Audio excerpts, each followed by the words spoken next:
I'm happy to go to your board meetings with you too if you have to prove a point statistically. That's awesome. Anyway, let's go with flock number one. Let's suppose we only buy one bird. Trial. Let's get a chicken. See how it goes. Okay? One chicken. So we have one bird, one chicken. Now I'm going to call it a bird because technically speaking, the fact if we call it a chicken, it's implying it's a girl already. And that's technically a chicken is the girl of the rooster or the chicken, but I think chicken is also a catch-all term for that animal, but whatever. We buy a bird. We buy a bird, it's labeled as a pullet. We didn't go in there buying roosters, we bought a pullet. Am I using the right term, Riley? Pullet, okay, good. So, how many, if I bring that little peep home in the box, how many girls could be in that box? One. Or none. That might be a boy, right? Remember, it's only 90% girl, according to the guy at the store. When the guy tells me there's a 90% probability that that chicken is a girl, that means every bird that I look at is 90% girl and 10% boy. It's the curse of a statistician. It's the curse of everything I see is a weighted average. I'm like, oh my God, none of them are 100%. This is right. This is the thing saying none of them are 100%. They're 100%. So, but the realism of the situation is that we'll just do number of girls. The realism of the situation is that I either have a rooster or I have a chicken. That's the realism of what goes on. It averages to 90%, correct? It averages to 9/10 of a girl. But by analyzing the probabilities, that's what I'm going to do right now is analyze. So what's the chance? What's the chance? It's 0. 10%. 10%, 10%, 10%. Can I do this? Is that okay if I do this? I'm bringing back that T-table idea from last week. Is that okay? I like them too. It's one of my favorite parts of the course, actually, is this last like 4 or 5 weeks, because this is when you can actually start using all this stuff like out in the world and actually see how it falls into your lap in situations. So this is 10%, yes. And you knew that because you knew this was 90%. Beautiful. And you know that fits because it sums to 100%. But you guys already knew that because you knew that plus that had to be 100%. That's how you have 10%. Awesome. So on average, how many girls do I have? Well, you know the answer to this already. You know the average is 0.9 of a girl. Now, it's an average. Like I said, I'm diseased. That's all I see is the 0.9 when I go to these things now. But you can see why it's 0.9, right? Hopefully, can I use mu? Is that okay if I use mu? Because I'm trusted. This is how much I trust that guy's 90%. I'm calling it mu. I'm calling it a population average of all chickens. And Riley, you nodded when I mentioned that. It seemed like you've heard this 90% as well. Yeah. Okay, good. It's kind of like an industry standard for chicken sexing. Yeah. Good. So I'm going to call it, now hopefully you see where that calculation came from. 10% of the time, you don't get a girl. And 90% of the time, you get one girl. And when you add all that together, it comes to be 0.9. There's your 0.9 girls. 10% of the time, you get a rooster, which means you have 0 girls. The other side of the coin is, or 90% of the time, you get one girl, and that drops down to 9/10 of a girl per bird. Now again, you can't get 9/10 of a girl per bird. You either have one or you don't. So what does that mean? It means if 10 people go into the store and each buy a pullet, on average, what's one going home with? One's going home with that rooster, which is a nod to the 10% probability. How many of you have raised chickens and gotten roosters? Anybody in here? A couple of you. A lot of you. A lot of you. I'll never know with Fern, May, and Gertrude. They all died too soon. I have no idea if they were roosters or not. Yeah, Mary murdered May. Oh, really? We had to get rid of Mary. We're down to 4 chickens again. But we had to get rid of Mary. Mary had to go. I wanted to make soup out of her. If I was home when I found this out, apparently Jen went outside and Mary was pecking at May. Oh. Like, yeah, we introduced them. We introduced them as they told us to.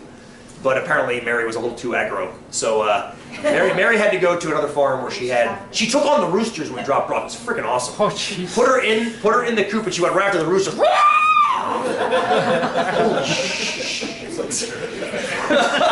So now we have Agnes. Yeah, right. We have Agnes, the new girl who just started laying, thankfully. Now that the days are going to be like 4 hours long, so we'll get one egg, and then we'll get an egg in March again. But anyway. Cool? Makes sense? Okay. So now, let's say we're feeling daring, and we want to go out and have 2 girls instead of 1. Thank you, Randall. So let's build the flock number 2. What we're going to do, friends, is we're going to build up to my flock. Up to my flock of 4. But I want to see the individual component pieces because Scotty, when you were giving me those numbers earlier, I love them. They were great, fantastic. But I want to make sure we understand where those numbers came from in spades. No, you perfect. Perfect. I just want to make sure that everybody's on the same page. So now we're going to buy 2 birds. So Max, go pick 2. Go pick 2. So let's see. I think I actually made pictures to accompany this one. Hang on. Yeah. So here's Max decided to pick Bertha and Nancy. Bertha and Nancy. Okay. Enough. So he's just a little box, and there's Bertha and Nancy, and we already named them Bertha and Nancy. Do we have to change the name to Roberto and Ned? I don't know. How many girls could be in the box? 0. 2. 0. 1. Or 1. Right? I mean, right? On average, I know what the average is most likely going to be. But I do know that of those 2 girls, they might both be roosters. They might. There might be a rooster and a chicken, and there might be 2 chickens. Those are the outcomes if I buy 2 birds. Everybody fair with that? There's still a chance. There's still a chance of any of that happening, right? Right? David, what's on your mind? Go ahead. Nothing. I was just thinking if you had a rooster and a chicken, isn't there a chance that you could just get a lot more birds? But I don't think it's... Well, that's true. Once they sexually mature, yes. But I'm talking about this box right here, my friend. This box right now. That's another class. Well, it is kind of, right? Actually, you know what's fun about it? It's actually tied to mathematics, too. There's a Fibonacci series that's tied to rabbit multiplication, the same thing as chicken multiplication. It's interesting. We're going to keep it with just the ones in my box. So let's fill in the probabilities. What is the chance, for example, of no girls, all boys?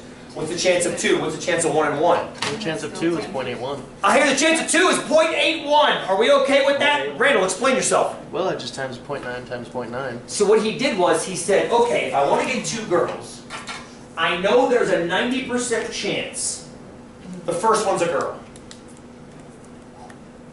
And then, if I go back in and select another bird, there's another 90% chance that that one's a girl. We already made it.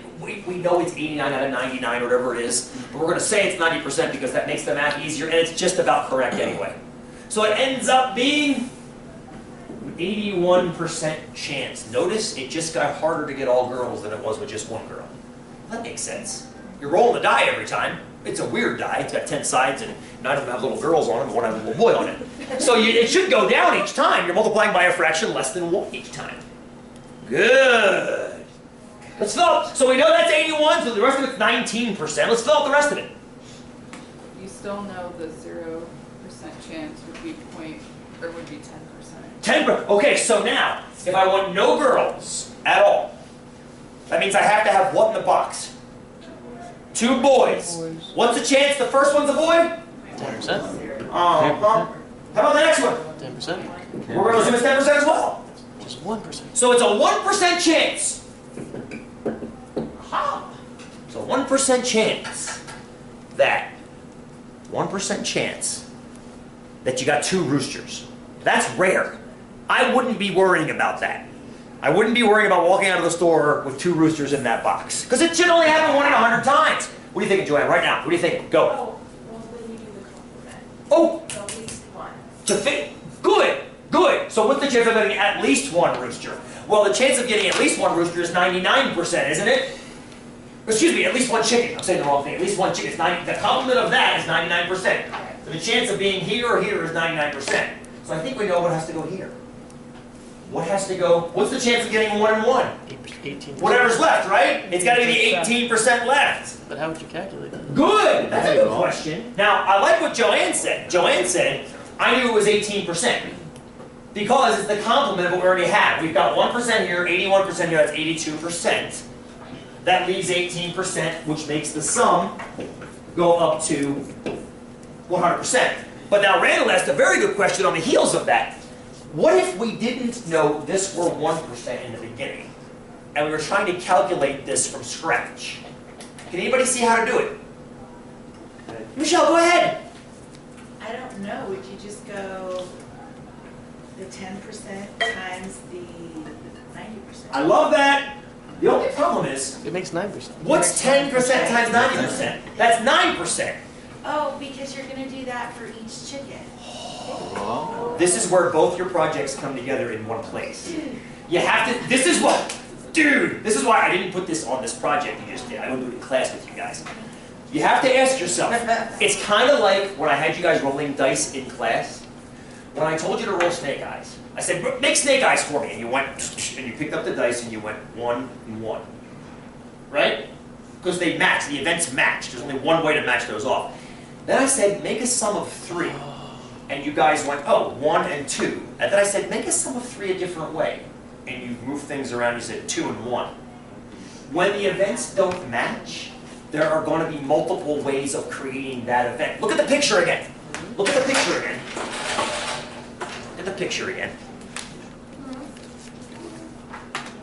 If they're both boys, that means Bertha's a boy and Nancy's a boy. End of story. Snake eyes. Done. Fair?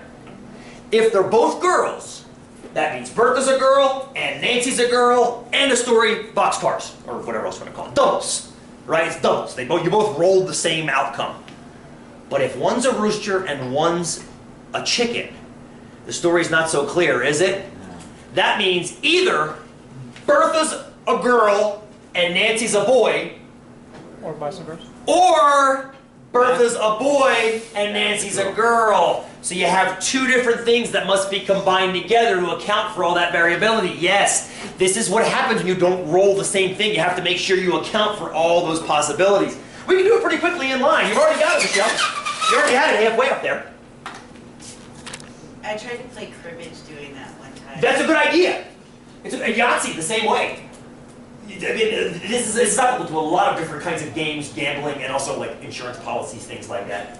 So 0.1, 0.9, that's Bertha's a boy, Nancy's a girl, or Bertha's a girl and Nancy is a boy, and guess what that ends up being? 18%, as it should be. As it should be, yes. Thank you for asking that, Randall. Very, very good. You can usually skate around it by looking at complementary events, like Joanne said, which was great. But sometimes it gets a little tricky and you don't want to skate around. You want to actually calculate out the events, like we just did. And it's good to know, what is the chance of getting 1 of each, directly. I don't feel like going 2 and then 2 and then subtracting from 1. Fair? Is it good? Ask me questions right now. Ask me questions. Or a question. That on Wednesday we did the dice, because that was like a nice visual to get that contrast. I would call myself an evil genius, but I'm not a genius. So I'm pretty evil in that I try to front load those experiences to bring them up later on as we keep cycling through. I try to always tie and then sequentially cycle through so you see them over and over again. Well, I don't know. I'm sure many people felt this way, but I, like, the project 2, I felt confident Yeah, you did. turning it in, but then I failed miserably. What? I know. That's what I said. Yeah. Anyway, Hang on, so- time out, time out. Yes. So I feel like in Oh, class, boy. I'm understanding it. Sorry. Yeah. That's all right. Maybe this is a good time to break. But like, I'm understanding it. Yes, I'm going through the steps. yes, It's all making sense. yes. But Okay, time out. Let's break for 5. If you guys had concerns about that, let me crack open Blackboard right now and take a look. I haven't got a chance to look at it yet. That's great. Let's do that. No, let's take 5. Let's take our 5. We're almost there anyway. But it's just, Well,